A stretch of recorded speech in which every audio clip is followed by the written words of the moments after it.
labor's history and where we've come from. The old yellow dog contracts, you may have heard that, 80, 90 years ago. Employer would make you sign a yellow dog contract. It was a contract that said if you ever joined a union, you would be fired immediately. Even if you showed any interest in joining, you'd be fired immediately. Now, the Supreme Court eventually ruled that unconstitutional, but understand, the employer still thinks you may, because they don't want any infringement on their power. And I started thinking about the history of the employee-employer relationship, and like I've said a million times, here in Pennsylvania, the workers' comp law still refers to master and servant. There's still that mentality that once you walk across that threshold, once you are on the clock, your behind is theirs. You do what they say, when they say, how they say, where they say, all of that stuff. You have basically sold yourself.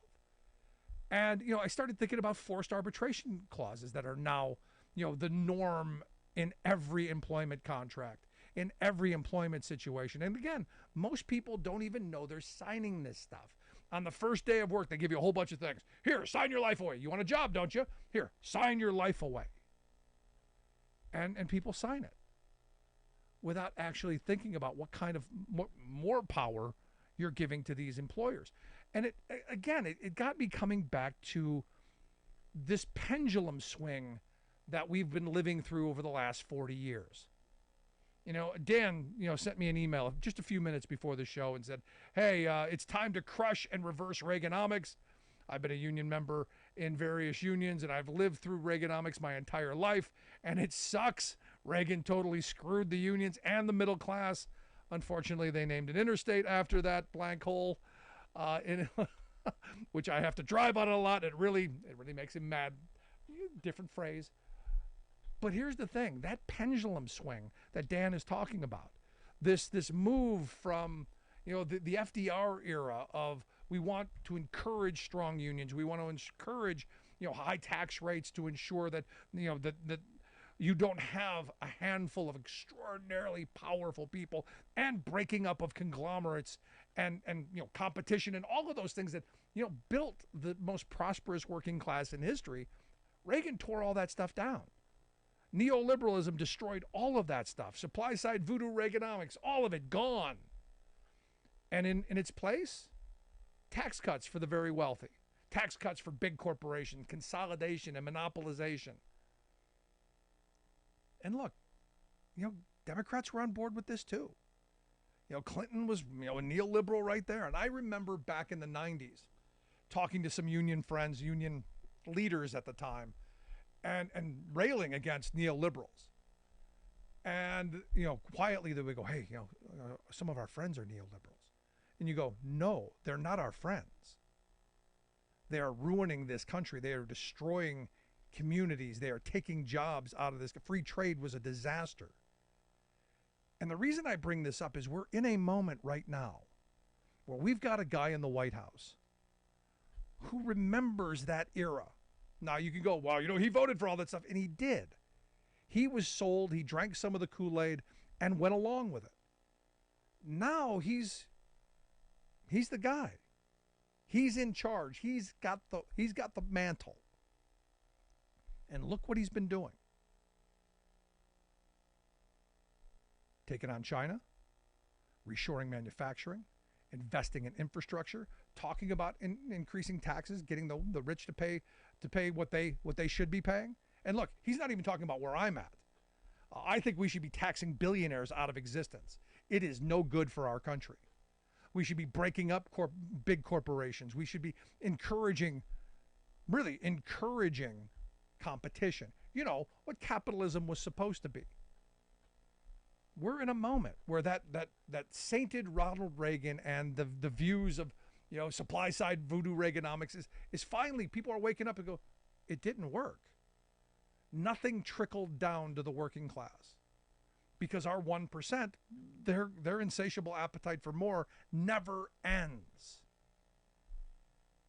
So when Dan sends this email, I know hundreds of people like Dan who are tired of working their behinds off, busting their behind day after day, only to come up short, only to not be able to do as well as their parents and their grandparents. And that's why I think we're in this moment. And corporate America understands. Corporate America sees what's going on, which is why, they want to take, this is a no-quit zone. What the? Are you kidding me? But they're going to try because they can. And this is where it comes back to us. It comes back to working people saying enough is enough. It comes back to enough of us going, we're not going to take it. We're not going to tolerate this behavior anymore.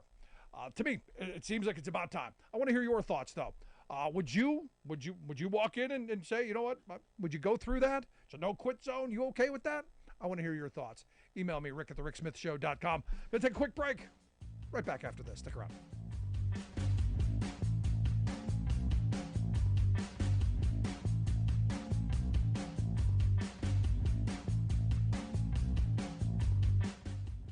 We are AFGE, the American Federation of Government Employees. We represent 700,000 federal and D.C. government workers who are the vital threads of the fabric of American life. We support our nation's military. We take care of our nation's veterans. We protect our nation's borders. We respond to our nation's crises and natural disasters. We provide services to our nation's seniors. The American Federation of Government Employees. We work for America.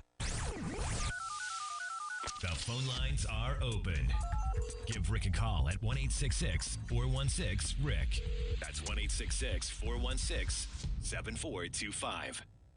We are AFGE, the American Federation of Government Employees. We represent 700,000 federal and D.C. government workers who are the vital threads of the fabric of American life. We support our nation's military. We take care of our nation's veterans. We protect our nation's borders. We respond to our nation's crises and natural disasters. We provide services to our nation's seniors. The American Federation of Government Employees. We work for America. Welcome back to the Rick Smith Show. Now, here is Rick Smith. So this is a story that got, I don't think got a lot of attention. And you wonder why Ron DeSantis is not doing well in the polls. Evidently, he has rejected about almost $400 million in federal energy funds to fuel efficiency rebates, electrification, all part of the IRA, the Inflation Reduction Act. There's a bunch of stuff out there to help people, transition into more fuel efficient stuff, to electric, whatever. And again, this is where you want to take advantage of it. You should be able to. The governor is saying, no, we're not going to take it. We're not going to take almost $400 million in funds to help do anything on the climate. Nothing. Head in the sand. Complete denial. There's no problem. No problem in Florida. There's no problem in Florida. And it got me thinking about it. This guy on TikTok, angry old guy, uses the F word a lot. Talking about how, there's no such thing as global warming. If there were, there'd be no banks writing, mortgages. There'd be no insurance companies insuring anything. Well, I bring this up for a reason because we are farmers. Da, da, da, da, da. Evidently, farmers is the canary in the coal mine because I think they're going to be the first.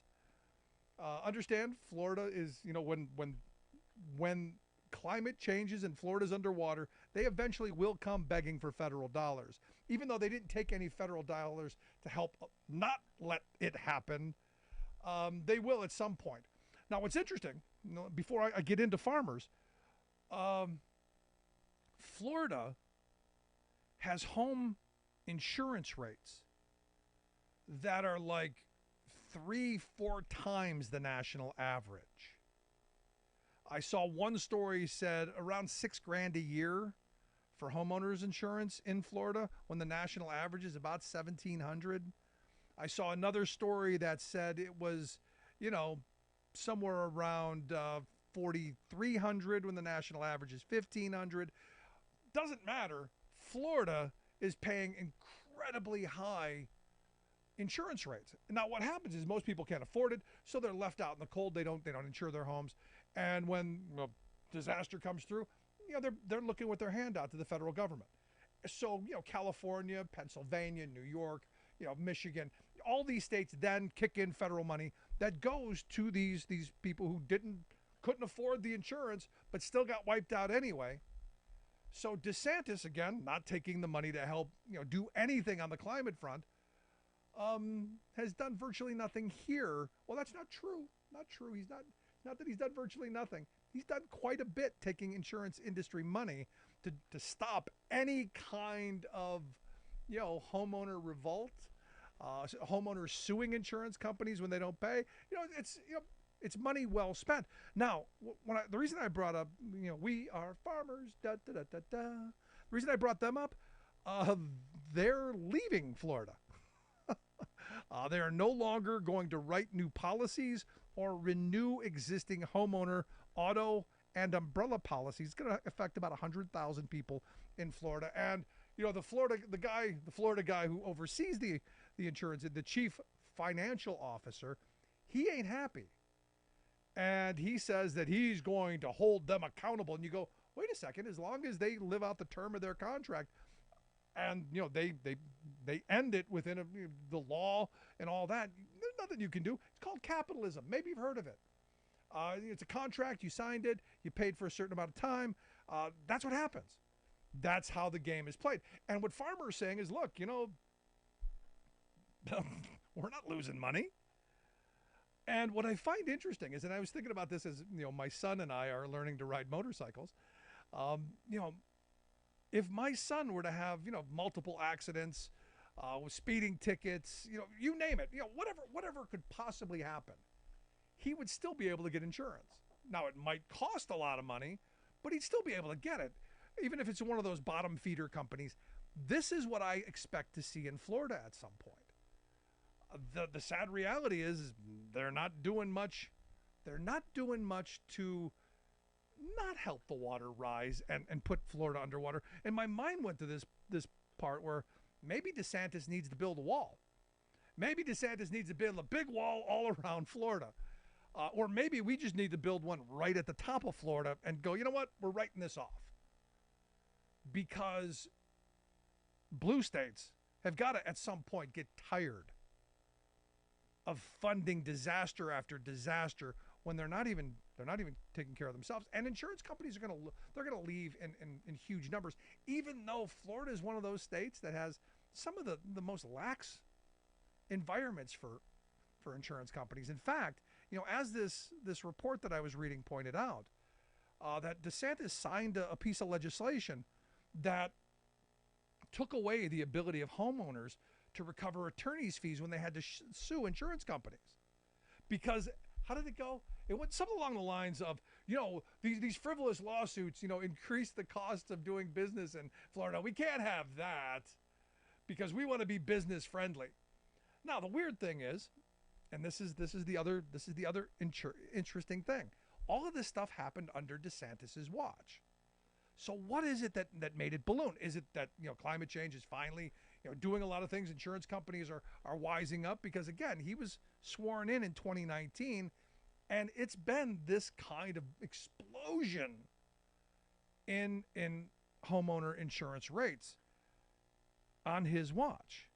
Now, as I said, he signed this piece of legislation, and he's collected about $4 million in campaign donations from insurance companies. So you kind of got to wonder, should we give him the insurance badge on his NASCAR robe? Now, the weird thing is, for all of the talk about, and all of the talk from DeSantis about, the Florida miracle and, how we're, the most, the best economy state, I saw that Miami, Fort Lauderdale, West Palm Beach, that whole area down there, their inflation rate right now is 9%. National average is 4%. They're at 9, more than double. And it's because of, insurance, housing prices going through the roof, extraordinarily costly replacement costs when their houses get washed away. And this is one of those things where I keep coming back to. Um, did you not plan for this? Did you not know for the last 30 years that you're going to need more levees? Did you not know that you were going to maybe need, some way of, I don't know, keeping the water out? And this is one of those moments where I go back to maybe we stop. Because remember, our capitalist friends, our free market friends, of which our Republican friends do not ascribe, they would say, if you can't afford the insurance, you're SOL. You're out of luck, buddy. So why is it that we taxpayers across this country keep bailing these people out? And look, this is not a new argument. There are people, much smarter than I am who've been going, why are we doing this? Why are we encouraging rich people to build near water? And then when, surprisingly, there's a hurricane and, a tornado, there's all these disasters that we know are going to come.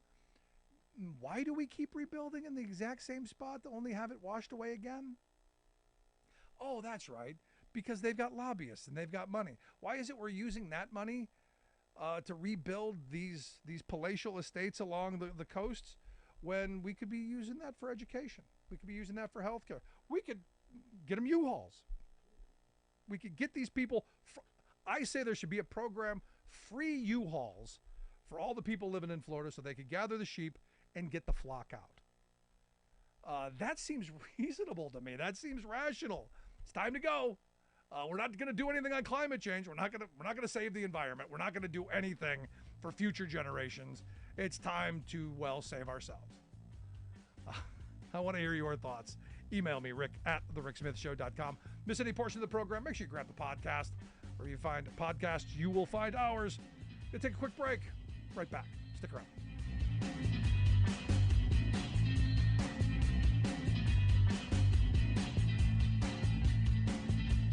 I'm Rick Smith, and this is Labor History in 2.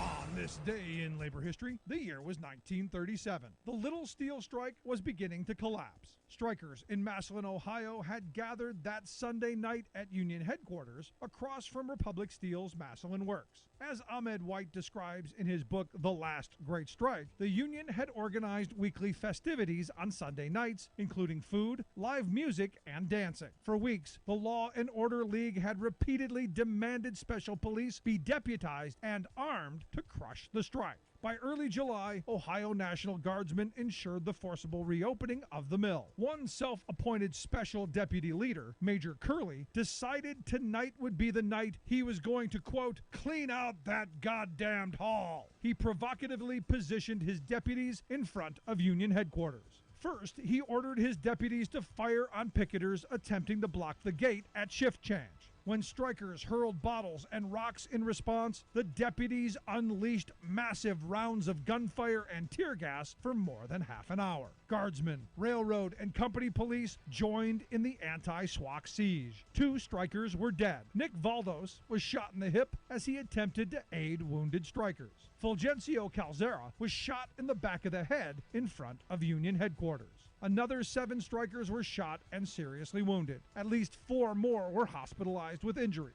Police forces ransacked the hall, seizing union records and membership lists. They continued their rampage through the neighborhood, ransacking homes and arresting anyone suspected of having ties to the union. As many as 165 were arrested and held for several days.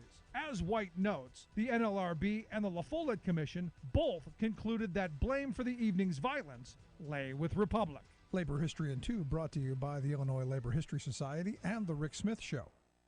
About 150 years ago, General Philip Sheridan was sweltering in the relentless heat of a Texas summer. He was not happy. If I owned Texas and all hell, he groused, I would rent out Texas and live in hell. Summer has always been hot here, but 2023 has been something else, thanks to a hellish heat dome that has been baking us since late spring, sending daily temps up to 116 degrees. But worse, a more punishing heat has hit us from an even stranger unnatural dome, the Texas state capitol.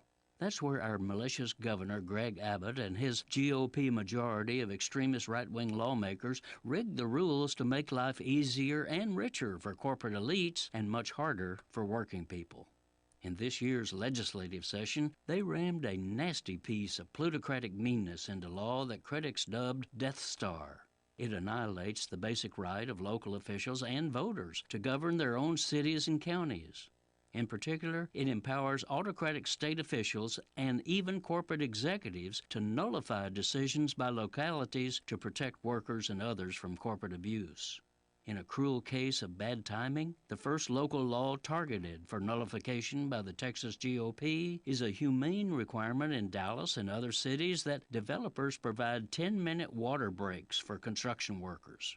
This in a state with America's highest rate of heat-related deaths and presently suffering biblical-level heat. Triple-digit temperatures kill, yet Abbott, his air-conditioned legislative cronies, and his corporate campaign donors whined that a required water break was, quote, an oppressive burden on the extraordinarily rich construction industry. This is Jim Hightower saying, here's a new rule I'd like to see. No lawmaker or lobbyist is allowed to oppose heat protections for workers unless they spend July and August with no air conditioning for themselves.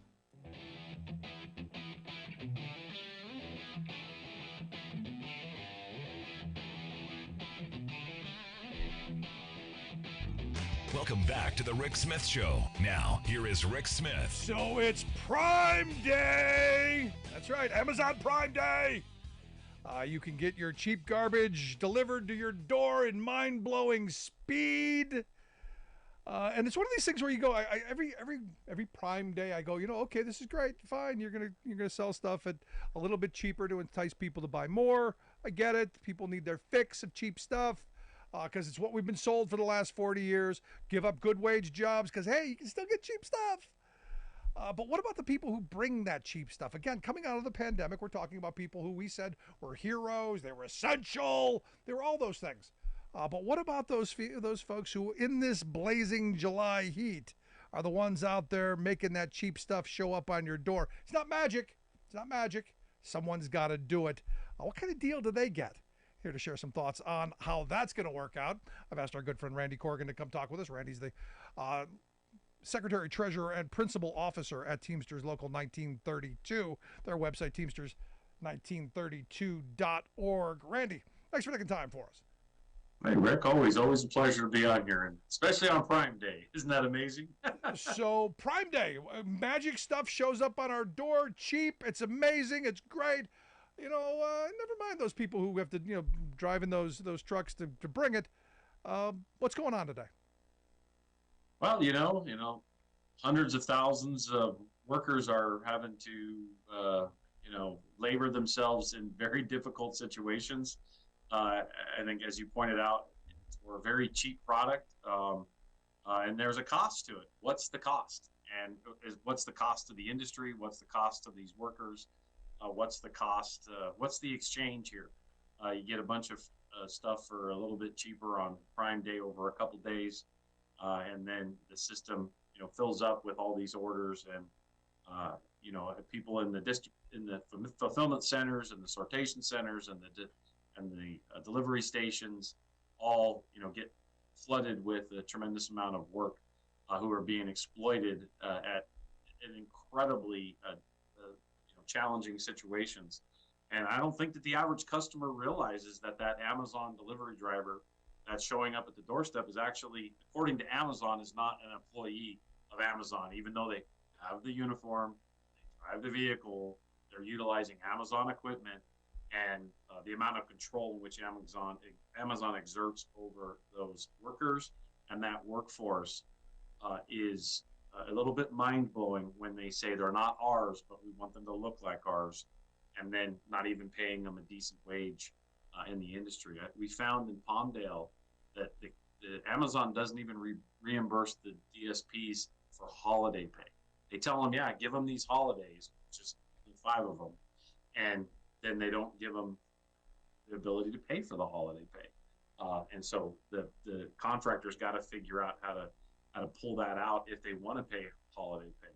So Amazon, prides themselves on saying all this different stuff, and It's pretty crazy. Another interesting statistic is out of those 84 drivers and dispatchers, only 2 of them were taking the health care. They just, all these workers are flying without health care. Couldn't afford because it. can't afford it. And when you're making less than $20 an hour to do a job that really should be paying somewhere in the high 20s, low 30s, even arguably in the high $30 an hour range, with very little benefits, it's just an exploitative situation for some cheap stuff on Prime Day. What's the exchange? I think if the average person understood what the exchange was, they'd probably, try to do something to help that workforce that's delivering to them.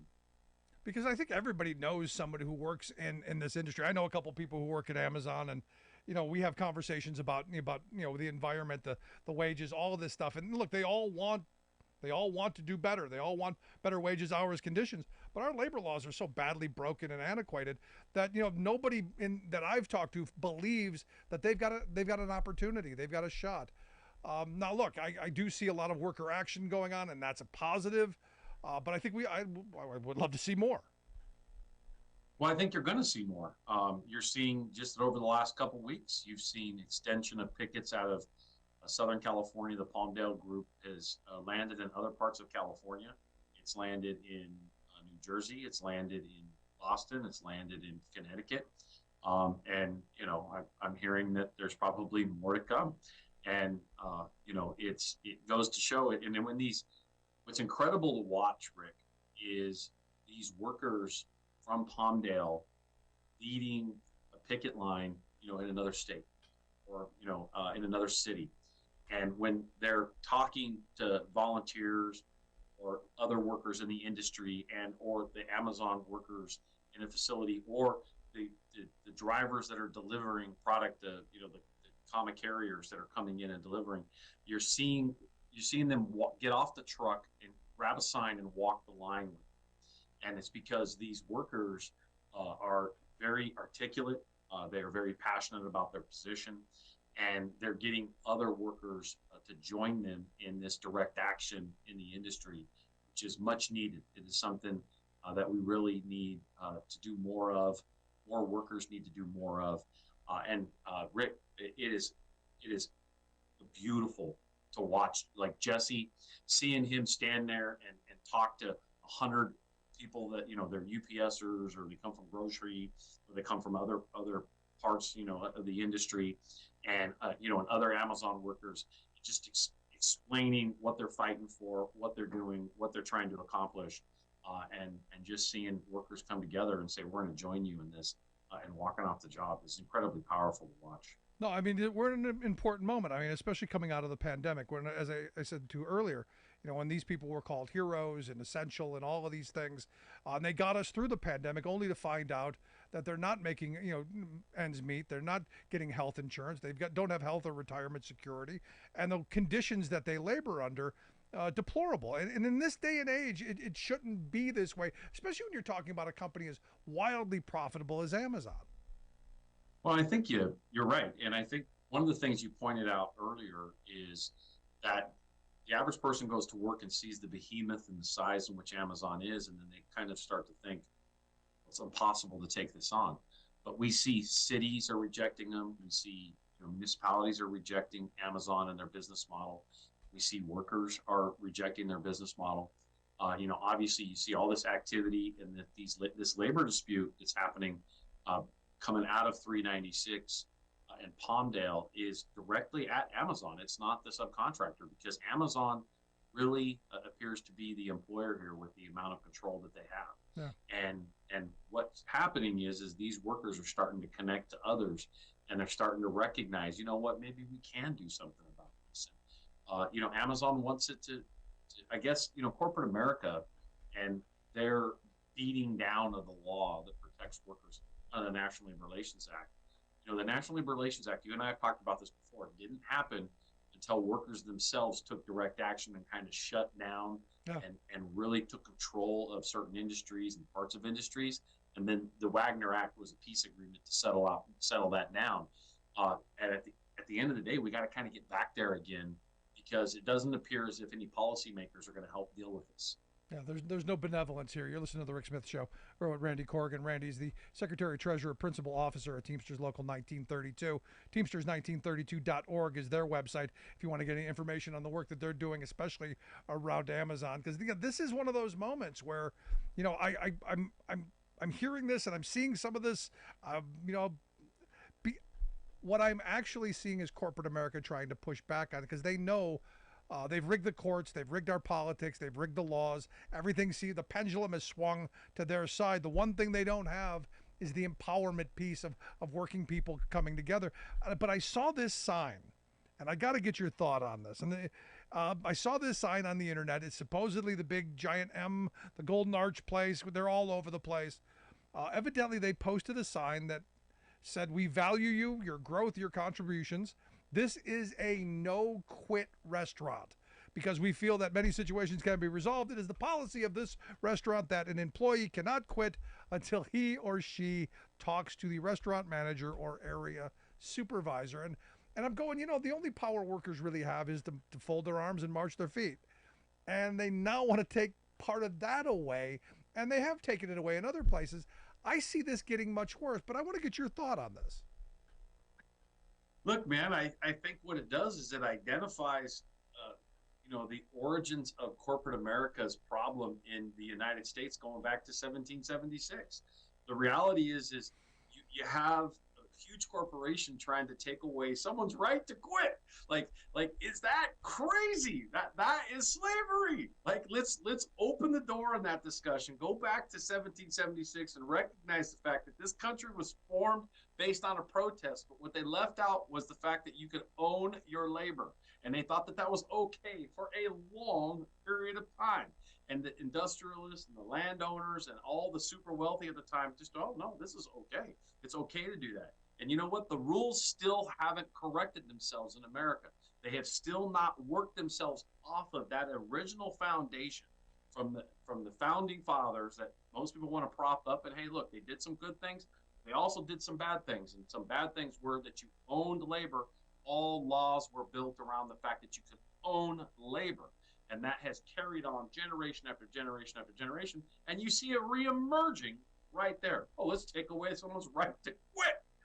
Are you kidding me? It's crazy. No, it's crazy. But, I say all the time, they're heading us back to the days of the Lochner era, right, where, if you're desperate enough and hungry enough to work in deplorable conditions for poverty wages, it's your freedom, it's your choice, it's your liberty, Randy. It's up to you.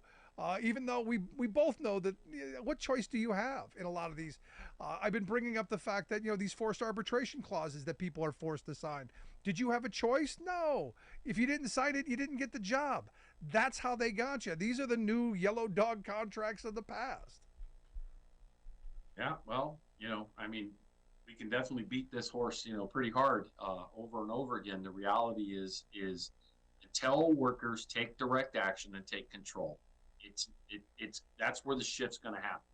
If you look at anything in our history over our 247 years now, and you have to recognize the fact that it's only been the movement of people that have marched in the streets or withheld their labor or have revolted in some way to say, hey, please pay attention to the subject, this issue, this culture, this challenge, that people wake up and go, oh, maybe we'll do something about it. None of this stuff has ever been handed to the American people, like by a group of corporate interests that say, oh yeah, let's give them a holiday. Yeah. No. As a matter of fact, it's always been the opposite. They fought every single holiday along the way, but then they obviously, commercialize every single holiday and try to make a ton of money on every bit of it, and then they don't even want to pay you for it. No, I mean, the reality is it's the old saying, nothing's been given, everything's been demanded. And you had to fight for all the things that we're given. There are no benevolent dictators. So last line of questioning I've got for you. We're in stations all across the country. There are Amazon facilities all over these places. What's the word to those Amazon workers who are busting their behinds on Prime Day? And for a lot of them, life isn't getting any better. What's the message for them? Very simple. Put it down collectively. Set it down and hold up your work for a certain period of time. and demand that your supervisor or whoever's in control of your shop floor or your operation pay attention to the issues, and you articulate what those issues are. You put those demands clearly forward, and you say, hey, we're not going to work until you make the adjustment, until you make the change. Workers are doing this all over the country right now. Amazon doesn't want to talk about it. Corporate America doesn't want to talk about it. The mainstream media is going to be very careful about how they talk about it because they're absolutely controlled by corporate America, and they don't want these types of things to look successful even when they are. So what's the message to them? You can win. You can see over and over again where wages have been raised at these Amazon facilities where workers have come together and they've demanded more. You can see that their working conditions have been adjusted and changed, and that Amazon has changed the policies specifically written, dealt with a response to workers pushing back. And you can actually take every one of those changes and reach it back to the specific area, whether it was in Minnesota or California or New York or Seattle or Chicago. Wherever those pushes happen from the workers, it changed the nationwide policy for Amazon workers. So they have to believe in themselves and believe in one another that it can happen, no matter how much individuals will tell you it can't. Yeah, it can. And if they there's have done it. And clearly, we've been a bit spoiled in this generation. If you look back to the 1920s and the 1930s, they had no laws, no protections. There was nothing in this space to help a worker. We may complain and we may not be happy with a lot of way it sits now, and we feel like a lot of this has been eroded, but it is better than it was when those workers, had absolutely nothing, and they had to tear at it. They had to tear at the industry or tear at their elected leaders or whatever they need to do to gain some momentum. So we have to appreciate that. We have to recognize that, but we also have to not squander and waste the opportunity. Capture it and move to action now. Put the work down. There you go. Randy, I appreciate the time. Thanks so much. Keep up the great work, and I look forward to talking to you again real soon. Absolutely. Anytime, Rick. Our good friend Randy Corrigan. He is the Secretary Treasurer and Principal Officer at Teamsters Local 1932. Teamsters1932.org is the website. Check that out. You got questions, comments, something on your mind for him, you will find him there. I want to hear your thoughts. Email me, rick@thericksmithshow.com. Quick break. Right back after this. Stick around.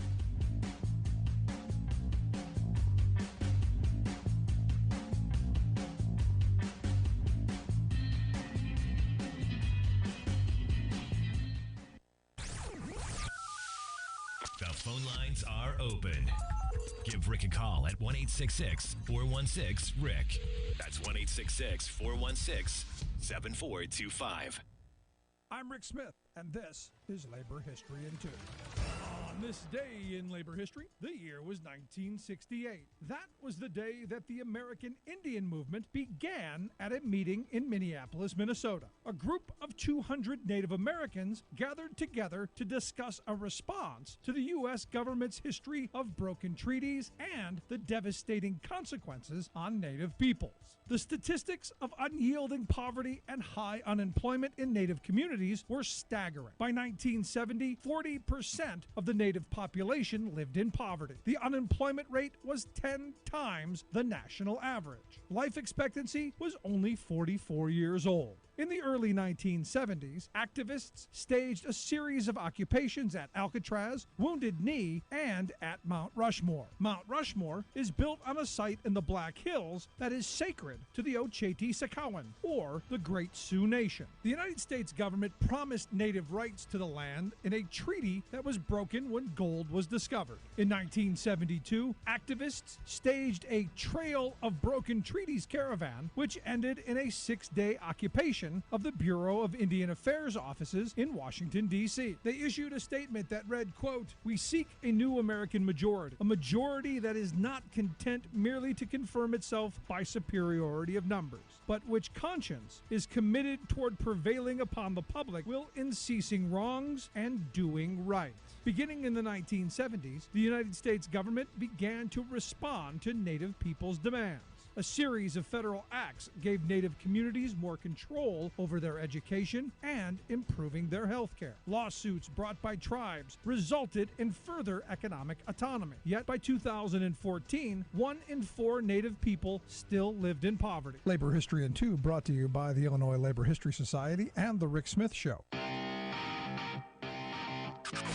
You're listening to The Rick Smith Show, where working people come to talk. So here, who didn't see this coming? Evidently, a Michigan hair salon. A Michigan hair salon. Citing the Supreme Court case that just said, hey, you know what? That website that nobody wanted, you don't have to make it for that gay person you didn't know. But evidently, the hair salon has stated that they're no longer accepting LGBTQ customers. Evidently, the woman who was in charge there called them pedophiles, compared them with animals, said they should be going to pet groomers. We told you. Look. Here's the thing. I've told you. This isn't about cake. This isn't about websites. This is about power. This is about going after these folks and humiliating them. And look, not my issue, not my thing, but this is where you get my attention, because if it's these folks today, who is it tomorrow? When does it end? I mean, the Pastor Niemoller quote. First they came for the trade unionists, and I said nothing because I wasn't a trade unionist. Then they came for the Jews, and I said nothing because I wasn't a Jew. And then you get down the list, all the way down to, then they came for me, and there was nobody left to speak up. This is the kind of stuff that has to be squashed immediately. This is the kind of stuff that the fascistic right wing of this country is just salivating over. To be able to, punish the other and get their base all tingly in the panties and all worked up. And it's not just on this issue. There was a story in Nebraska. A woman in Nebraska, a mother pleaded guilty to giving her 17-year-old daughter a pill for an abortion last year. Then helped to dispose of the evidence because it's against the law in Nebraska. Thank you, U.S. Supreme Court. Now you have this woman who's pled guilty. Her daughter is also accused of a crime. They're going to end up in prison because of something that was legal 2 years ago. And, the sad reality is, we're going to see a lot more of this. We're going to see a lot more of these desperate situations of people doing desperate things when we've just got bad public policy. And, I've come back to this story again and again because the idea is it's not just about abortion. These people don't care about children. It's about control. They don't care about people at all.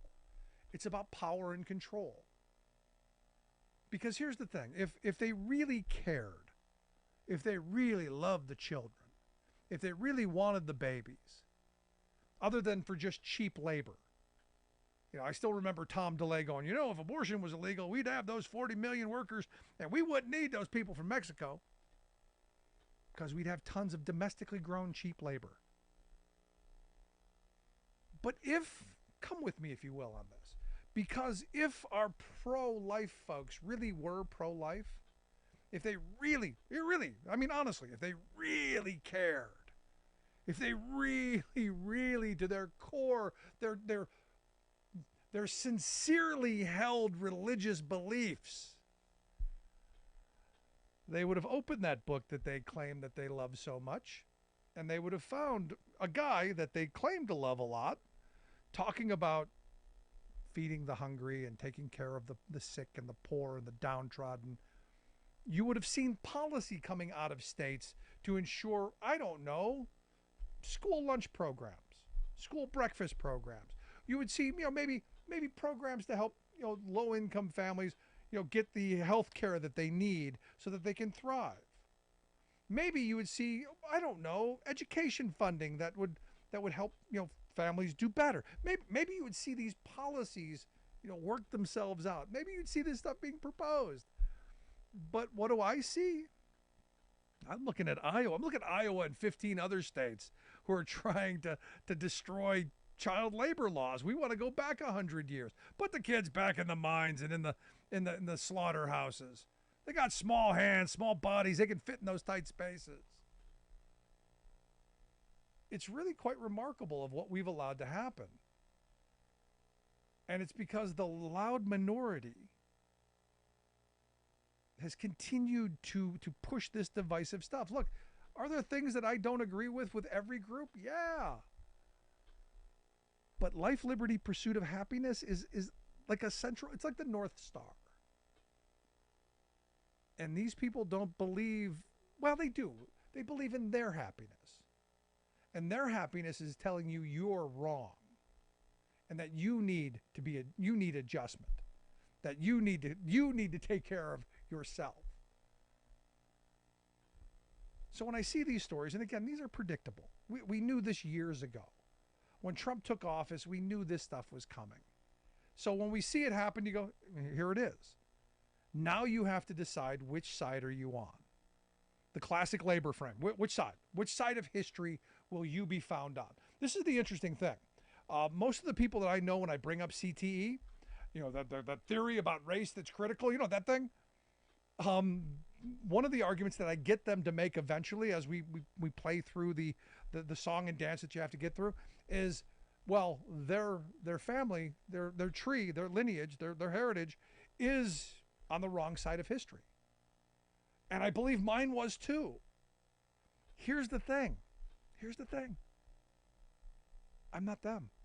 I didn't do this stuff.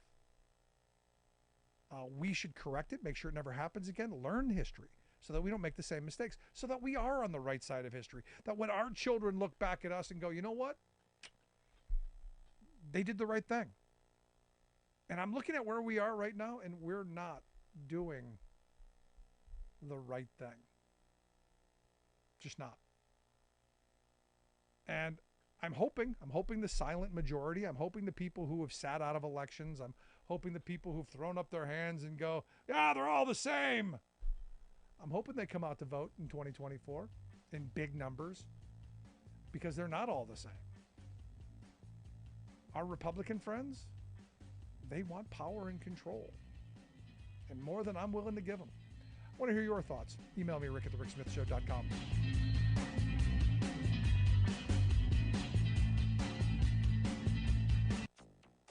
Extreme dangerous weather has struck all over the country this summer and across the world. Surge of global heat, fire, and floods shatter records from North America to Antarctica.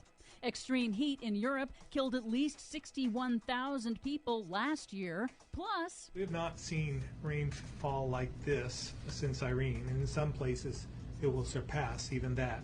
Torrential rains trigger catastrophic floods in U.S. Northeast and Europe. Good night, Irene. All of those stories and more straight ahead from BradBlog.com. I'm Brad Friedman. And I'm Desi Doyen. Stand by for 6 minutes of independent green news, politics, analysis, and snarky comment. Now, experts say everyone can help cool the planet by just using less gas, energy, and water.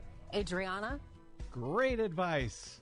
Thank you. Great advice, Elise. Thank you. This is your Green News Report. Okay, Desi Doyen, we step away for a week, and every record across the globe for heat and flooding and fires and everything else has been shattered. Nice going. I blame you.